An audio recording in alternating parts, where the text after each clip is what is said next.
अन्ततः प्रधानमन्त्री पुष्पकमल दाहाल नेतृत्वको सरकार पूर्णता उन्मुख बनेको छ।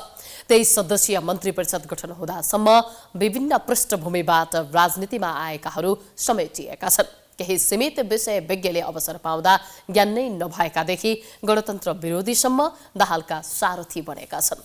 एक रिपोर्ट। प्रधानमन्त्री पुष्पकमल दाहाल नेतृत्वको सरकारमा उपप्रधानमन्त्री सहित अर्थमन्त्रीको कमान्ड सम्हालेका एमाले उपाध्यक्ष विष्णु पौडेलले रूपन्देही क्षेत्र नम्बर 2बाट चुनाव जितेका थिए। अघिल्लो पटक पार्टी अध्यक्ष ओली सरकारमा पनि पौडेलले अर्थ मन्त्रालयको जिम्मेवारी पाएका थिए। पौडेलको योग्यतामाथि बारम्बार प्रश्न उठ्ने गरेको छ।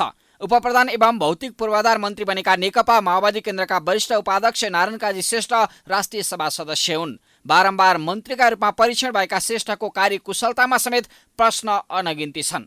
पत्रकारिताको चर्चा र समर्थनबाट हौसिएर एकाएक राजनीतिमा हुमेका उपप्रधान तथा गृहमन्त्री रवि लामेछाने आशा गरिएका नयाँ अनुहार हुन्। दलित, अल्पसंख्यक, पिछडिएका वर्ग, जाति ओझेलमा परेका समुदायसँगै आवाजविहीनको आवाज बनेर उदाएका उनै रवि नेतृत्वको रासोपाले सरकारमा पठाएका 4 जना मन्त्री नै खसारिएछन्।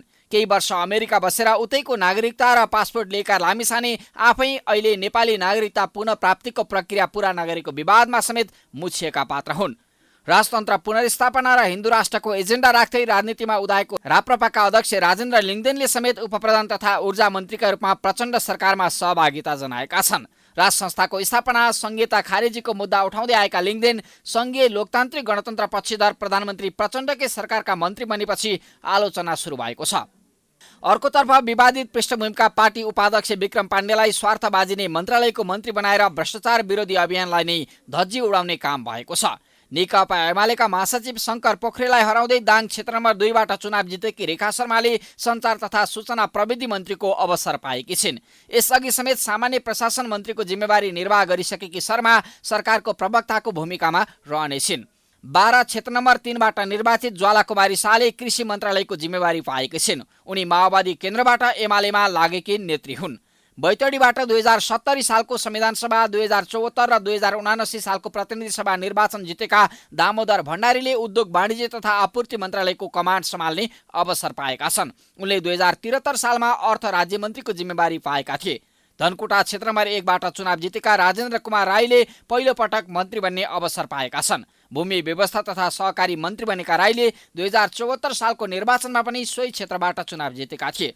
2035 सालदेखि विद्यार्थी राजनीति सुरु गरेका राई 2051 सालमा धनकुटाको जीविसा उपसभापति बनेका थिए। खानेपानी तथा सरसफाई मन्त्री बनेका अब्दुल खान सिके राउत नेतृत्वको जनमत पार्टीका उपाध्यक्ष हुन्। समानुपातिकतर्फ सांसद बनेका उनले पार्टीले मागेको मन्त्रालय नपाएको भन्दै पदभार ग्रहण नै गरेका छैनन्।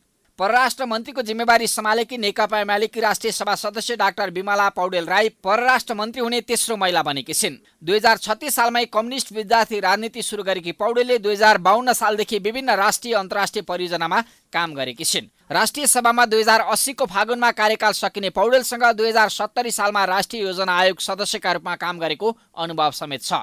स्वास्थ्य मन्त्री बनेका पदमगिरी पर्वतबाट प्रत्यक्षतर्फ निर्वाचित नेकपा एमालेका सांसद हुन्। उनी 2074 मा पनि पर्वतबाटै सांसद चुनेका थिए। 2047 सालदेखि राजनीतिमा आबद्ध गिरी पोखरा स्थित पृथ्वीनारायण क्याम्पसका पूर्व सोभियत सभापति समेत हुन्। महिला बालबालिका तथा ज्येष्ठ नागरिक मन्त्रालय सम्हालेकी भगवती चौधरी सुनसरी 3बाट प्रतिनिधि सभा निर्वाचन जितेकी सांसद हुन्। चौधरीले बारम्बार चुनाव जित्दै आएका काङ्ग्रेसका विजय कुमार गच्छेदारलाई पराजित गरेकी थिइन्। रक्षा मन्त्रीको जिम्मेवारी पाएका हरि उप्रेती सरलाई 3बाट निर्वाचित एमाले सांसद हुन्। 2070 को निर्वाचनमा पनि यही क्षेत्रबाट निर्वाचित उप्रेती 2074 मा टिकट नपाएका नेता हुन्। 2037 सालमा नैराश्यको राजनीति सुरु गरेका उनी 2044 देखि सक्रिय राजनीतिमा छन्। पर्यटन मन्त्री बनेका सुदन किराँती भोजपुरबाट निर्वाचित माओवादी केन्द्रका सांसद हुन्। उनले प्रदेश 1 का पूर्व मुख्यमन्त्री एमाले नेता शेरधन राईलाई पराजित गरेर संसद यात्रा तय गरेका थिए। तेस्रो पटक चुनाव जितेका किराँती माओवादी जनयुद्धमा सहभागी हुने क्रममा झन्डै 1 वर्ष जेल बसेका नेता हुन्। संघीय मामिला तथा सामान्य प्रशासन मन्त्री बनेका अमनलाल मोदी मोरङ 5बाट निर्वाचित माओवादी केन्द्रका सांसद हुन्। 2074 मा सोही क्षेत्रबाट निर्वाचित मोदीले 2070 मा समानुपातिक सांसद बन्ने अवसर पाएका थिए। टिज फर नेपालका संस्थापक रहेका काठमाडौँ 6बाट रासोपाबाट चुनाव जितेका शिशिर खनाल शिक्षा विज्ञान तथा प्रविधि मन्त्री बनेका छन्।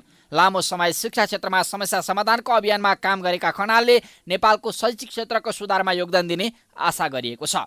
जापानमा रहेर श्रम तथा रोजगारका क्षेत्रमा काम गरेका डोल प्रसाद अर्यालले रासुपाबाट श्रम रोजगार तथा सामाजिक सुरक्षा मन्त्रालयको नेतृत्व सम्हाल्ने अवसर पाएका छन्। रेमिट्यान्स व्यवसायी समेत रहेका र समानुपातिबाट सांसद बनेका अर्याल राष्ट्रिय स्वतन्त्र पार्टीका उपसभापति समेत हुन्। नवलपरासी पश्चिम 2बाट निर्वाचित राप्रपाका उपाध्यक्ष ध्रुवबहादुर प्रधान कानुन मन्त्री बनेका छन्। 2053 सालमा नेपाल प्रहरीको महानिरीक्षक बनेर 2056मा अवकाश पाएका प्रधानको काँधमा कानुन बनाउने जिम्मेवारी आइलागेको छ। पर्यटन राज्यमन्त्री बनेकी सुशीला श्रीपाली 2046 देखि कम्युनिस्ट आन्दोलनमा लागेकी हुन्। 2054 सालसम्म भारतमै रहेर माओवादी आन्दोलनमा सहभागी हुने 2068 मा दलित आयोगको सदस्य भएकी थिइन्। दलित कोटाबाट मन्त्री बने उनी एक्ली पात्र हुन्। चिकित्सा शिक्षा सुधारका लागि डाक्टर गोविन्द केसीले गरेको सत्याग्रह अभियानमा सक्रिय राष्ट्रिय स्वतन्त्र पार्टीकी सांसद डाक्टर तोसीमा कार्कीले स्वास्थ्य राज्यमन्त्री बन्ने अवसर पाएकी छिन्। ललितपुर 3बाट पूर्व ऊर्जा मन्त्री पम्फा भूषाललाई पराजित गरेकी 33 वर्षीय कार्कीसँग मेडिकल काउन्सिलको सदस्य र पाटन स्वास्थ्य विज्ञान प्रतिष्ठानमा काम गरेको अनुभव छ।